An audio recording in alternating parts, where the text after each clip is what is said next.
গলি গলি প্ৰতিদিনে পনে পনে জীবন গলে গলি গলি প্ৰতিদিনে বহাগীৰ মঞ্চত অনন্য ৰূপত গৰিমা শইকীয়া গাৰ্গ হাতত তুলি ললে মাইক্ৰফোন কণ্ঠত ঈশ্বৰ পুত্ৰৰ ইটোৰ পাছত সিটো সৃষ্টি জোনটোৱে কথা কয় কথা পাতে জোনটোৱে মোৰে সতে উজাগৰি নিশাবোৰ উদাস বুকুখনে যেতিয়া হাহাকাৰ কৰি তোক মাতে জোনটোৱেও চকুলো তোকে ফুটা নুফুটাকৈ কয় দেখা নেদেখা দুয়োটা একেই অদৃশ্য দেখা নেদেখা দুয়োটা একেই অদৃশ্য জুবিনবিহীন এইবাৰ ৰঙালী প্ৰতিজন অসমীয়াৰ বাবে হৈ পৰিছে নিৰস আৰু উকা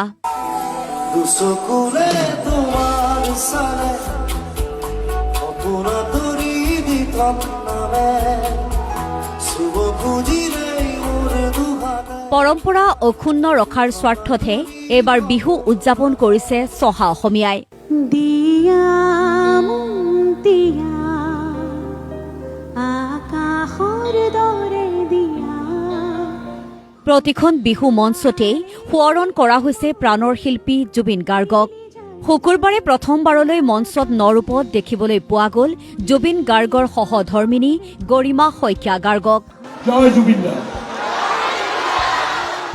ফেশ্বন ডিজাইনাৰ হিচাপে সুপৰিচিত গৰিমাই ঈশ্বৰ পুত্ৰৰ বাবে কৰিলে আন এক অনন্য কাম আহিছে নে জোনটোৱে কথা কৈছে ফুটা নুফুটাকৈ জোনটোৱে বাৰে বাৰে কৈছে দেখা নেদেখা দুয়োটা একেই অদৃশ্য দেখা নেদেখা দুয়োটা একেই অদৃশ্য মই ভাগৰা নাই জীৱন হেৰুওৱা নাই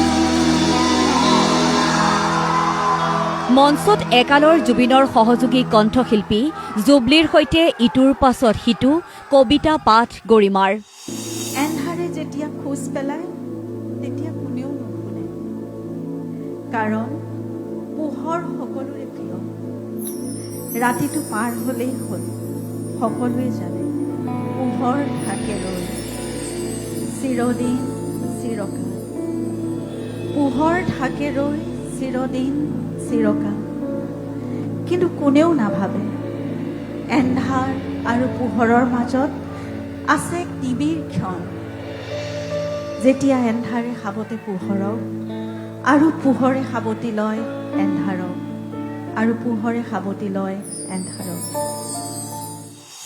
ক্লান্ত জীৱন আজি ক্লান্ত দি থকা আজি ক্লান্ত জীৱন আজি ক্লান্ত দি থকা আজি কেৱল কবিতাই নহয় জুবিনৰ কণ্ঠৰে নিগৰা সেই কালজয়ী গীতসমূহ মঞ্চত পৰিৱেশন কৰিলে জুবলী আৰু গৰিমাই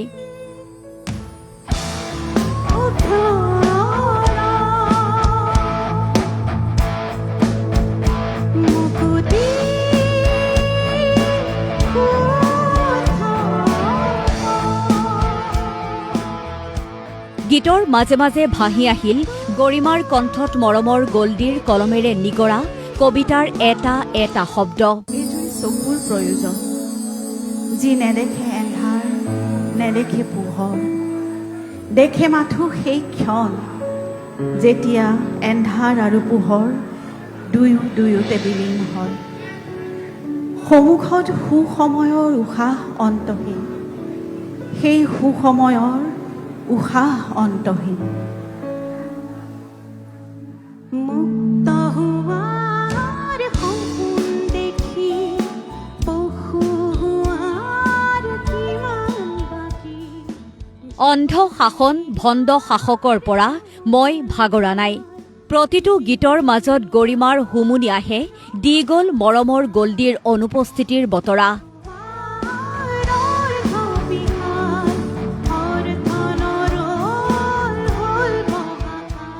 পাণ্ডুৰ ৰঙালী বিহুৰ মঞ্চৰ পৰাই পুনৰবাৰ ন্যায়ৰ দাবীত উচুপি উঠিল গৰিমা শইকীয়া গাৰ্গ। জুবিন দাই কৈ যোৱা শেষ বুলিয়েইতো শেষ নহয় কথাষাৰ আওৰাই গৰিমাই ক'লে, মই যি হেৰুৱাইছোঁ জীৱনত সেয়া মই কেতিয়াও বুজাব নোৱাৰোঁ, কিন্তু বিহুৰ প্ৰথম দিনাখন মই তেওঁৰ লগত মই সদায় আচলতে কথা পাতোঁ। সেইদিনা মই কৈছিলোঁ, সেইদিনাখন এনেই বিহুৰ দিনাখন আমাৰ প্ৰস্তুতি সদায় প্ৰতি বছৰে বেলেগ হয়। আজি বিয়া হোৱাৰ পিছৰ পৰা এই 23-24 বছৰে মই সদায় দেখিছোঁ বিহুৰ প্ৰস্তুতি কেনেকুৱা। এই দিনটোত সেই দিনটোৰ পৰা আৰম্ভ কৰি কেনেদৰে কি পিন্ধিব, কি কৰিব, কেনেকৈ ক'লৈ যাম, 1.5 মাহ 2 মাহৰ বাবে আমাৰ প্ৰস্তুতি, গোটেই ঘৰখনত মানে কেনেকুৱা এটা পৰিৱেশ থাকে। কিন্তু সেইদিনা সকলো একেবাৰে নিস্তব্ধ, কিবা একো নাছিল শূন্যতাৰ বাহিৰে। তেওঁৰ লগত কথা পাতি আছিলোঁ, তেতিয়া মই তেওঁক কৈছিলোঁ যে তুমিয়ে দেখোন লিখিছিলা শেষ বুলিলেইতো শেষ নহয়, আকৌ আৰম্ভ হয়। ক'ৰবাততো এয়া চলি থাকিব লাগিব, নতুন আৰম্ভণি হ'ব লাগিব। তোমাৰ মোৰ যাত্ৰা ইমানতে শেষ নেকি? ক'ৰবাততো এটা নতুন যাত্ৰাৰ আৰম্ভণি আকৌ হ'ব লাগিব নহয় গল্ডি। আৰু সেই যাত্ৰাটো ক'ৰ পৰা কেনেকৈ হ'ব, কি কৰিলে হ'ব? চাগে তেওঁৱে মোক সেয়া বাট দেখুৱালে। প্ৰথম দিনা লতাশিল বিহুলৈ গ'লোঁ, মই লতাশিল মঞ্চলৈ গ'লোঁ আৰু মই কথা পাতিলে, মই প্ৰাৰ্থনা কৰিলে মোৰ এনেকুৱা লাগে তেওঁ সদায় শুনে। জুবিন আৰু মোৰ যাত্ৰা, জুবিন আৰু আমাৰ যাত্ৰা, আৰু জুবিনৰ এই অসমীয়াৰ লগত এই যাত্ৰা কেতিয়াও শেষ নহওক, এয়া নিৰন্তৰ হওক, চিৰন্তন হৈ থাকক, জুবিন অমৰ হৈ থাকক আমাৰ মাজত। মেঘৰ বিষাদ বিজুলীৰ চতখেলা পুৱা গধূলিৰ ৰং। এই মঞ্চতে গীত পৰিৱেশন কৰিলে জুবিনৰ ভাগিনী পৰিয়েও। জুবলি পৰিৰ গীতৰ মাজত গৰিমাৰ শব্দজাল। পৰিহঁতৰ এই প্ৰজন্মই বিচৰা পৃথিৱীখনৰ কথা জুবিনে লিখিছিল, সেইটো প্ৰজন্মৰ কথা ভাবি। কিন্তু আমাৰ মনবোৰেও, আমাৰ হেঁপাহবোৰেও এইখন পৃথিৱীয়ে বিচাৰে। আৰু সেই গীতটিয়ে এতিয়া জুবলি আৰু পৰিয়ে গাব। আৰু জুবিনৰ এটি কবিতা মই তাৰ আগত পাঠ কৰিব বিচাৰিছোঁ। কবিতাটিৰ নাম বন্য লৰালি। সৰা শেৱালি দেখিলেই মোৰ মনত পৰে সেই চোতালখনলৈ আৰু সেই পদূলিটোলৈ, য'ত এতিয়াও উশাহ লওঁ মই।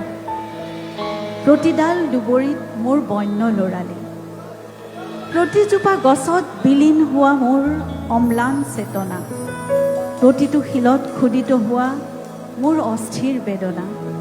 সেউজ পথাৰ, বাউলী বা সমাহিত সোণালী ধৰিত্ৰী, মুখৰিত আকাশ, এজাক বগলীৰ জিলমিলনি।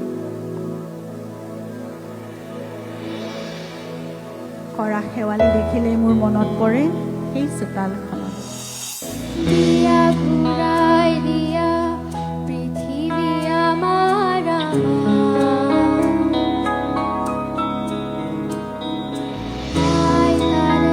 সাধু কৰালি কৰা প্ৰতিগৰাকী অনুৰাগীৰ বাবে এক আৱেগৰ মুহূৰ্ত। কোনেও আচলতে পাহৰিব পৰা নাই সেই অভিশপ্ত দিনটো। চাব পৰা নাই গৰিমাৰ দুচকুৰে অহৰহ নিগৰি থকা তপত লুটক। সকলোৰে মাথো এটাই কামনা, অসমীয়াৰ বুকুৱে বুকুৱে চিৰ প্ৰবাহমান হৈ থাকক জুবিন নামৰ সেই সুৰৰ নৈখন।